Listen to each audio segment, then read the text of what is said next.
Yes. All right. I'm a theist caller. Yay. I've been a long time viewer of your show. I actually enjoy it. You guys have helped me break through a lot of the religious, I would say, mentality, fundamentalist Christian mentality. So it's been a positive thing watching your show. So you're not a fundamentalist?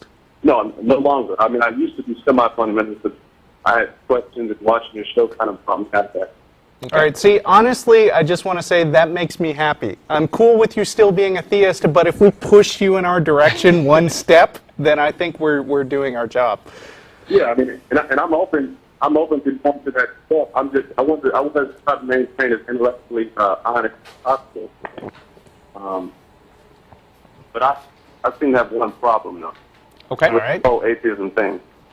Yeah. And it's pretty much based upon my assertion. I assert that God cannot be proven. I believe it's an improvable concept. To even talk about it seems to be futile, because when you baseline God, and I see a lot of times, Matt, and you guys seem to ask people, what God do you believe in? Explain your definition of God. And that seems to be chasing the red herrings, these anthropomorphized versions of God, derivatives of what God is. But my thing is, you guys are not our Christian or our Muslim or our Joe Schmo's definition of God. You guys are atheists. So if I'm taking the atheist position, I have to really intellectually honestly baseline the definition of God. And when doing so... May I? Yeah, you're good at this. Yeah, actually, you're absolutely right. And I use the term atheist not in a blanket sense, but when I'm talking about the kinds of gods that almost everybody is talking about when they say God. Okay.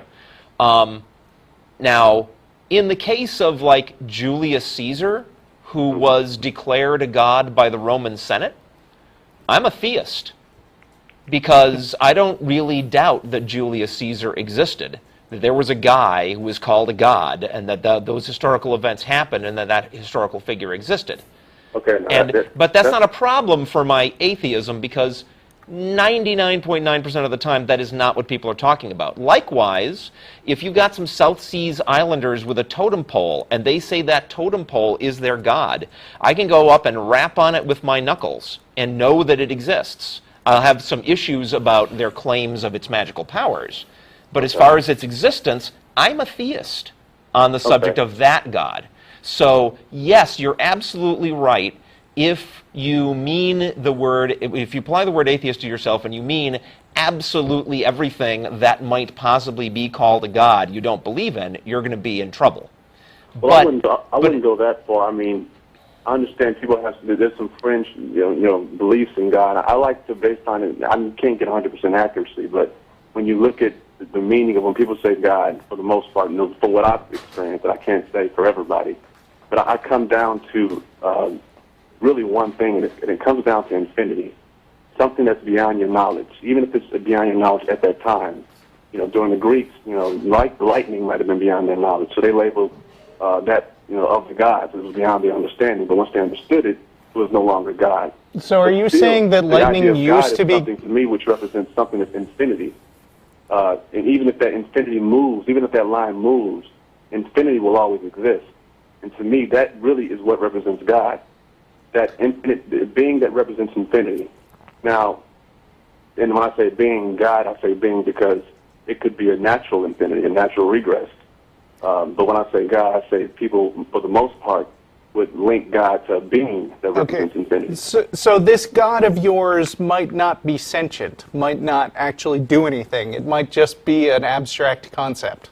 It may be, because when I say infinity... So if it's that, like Jeff said, that's not something we really want to argue with. It's just like Julius Caesar. If you want to call Julius Caesar God, go ahead, and I believe in Julius Caesar, so I believe in God. So if I accept your abstract concept, then we can say I'm a theist, but then what?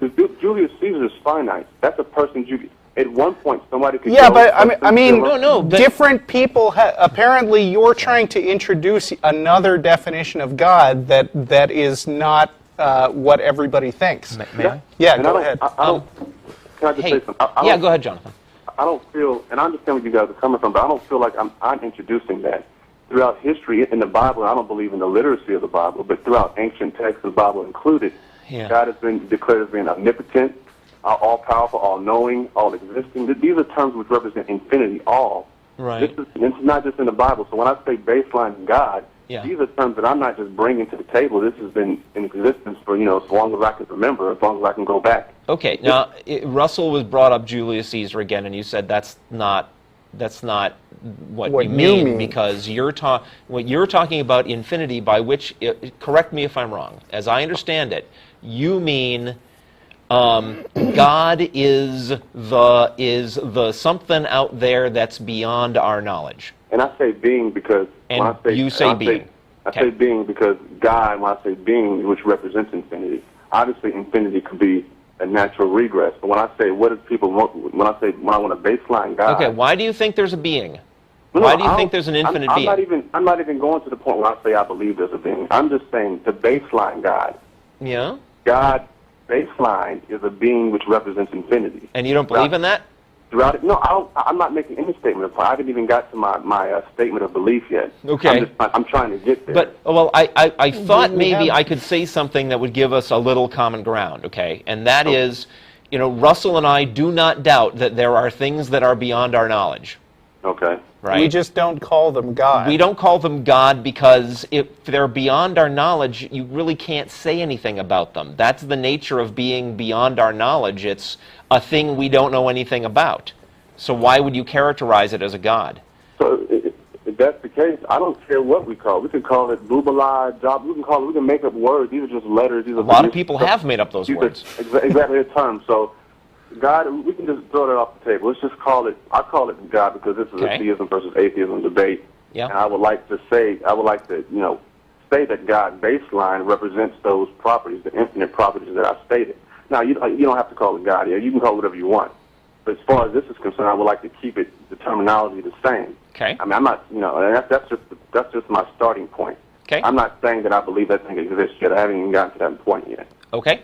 But if that thing that we can't understand, which we don't want, the entity, let's not even call it God, that thing which we cannot understand yet, to me it's logical to believe that it is a being. And I say God because God is a being which represents infinity. Why do you say it's logical to say it's a being? Okay, I'm getting there. I say it's logical to believe that because if you ask anybody, do they want to live forever? Do they want eternal life? Do they hope for it? Most people would say yes. Now, God is inconceivable. We can't conceive it because infinity is inconceivable. If it was conceivable, it wouldn't be infinity. So it's inconceivable. So now it really stops at hope. Do you hope that there's a being? If there is a being, by its very nature, it could. I don't know if it would or, I can't even suppose those things, but by its nature, if it's all-powerful, it could grant me eternal life because he exists in the eternal life. It could. I don't know if it would.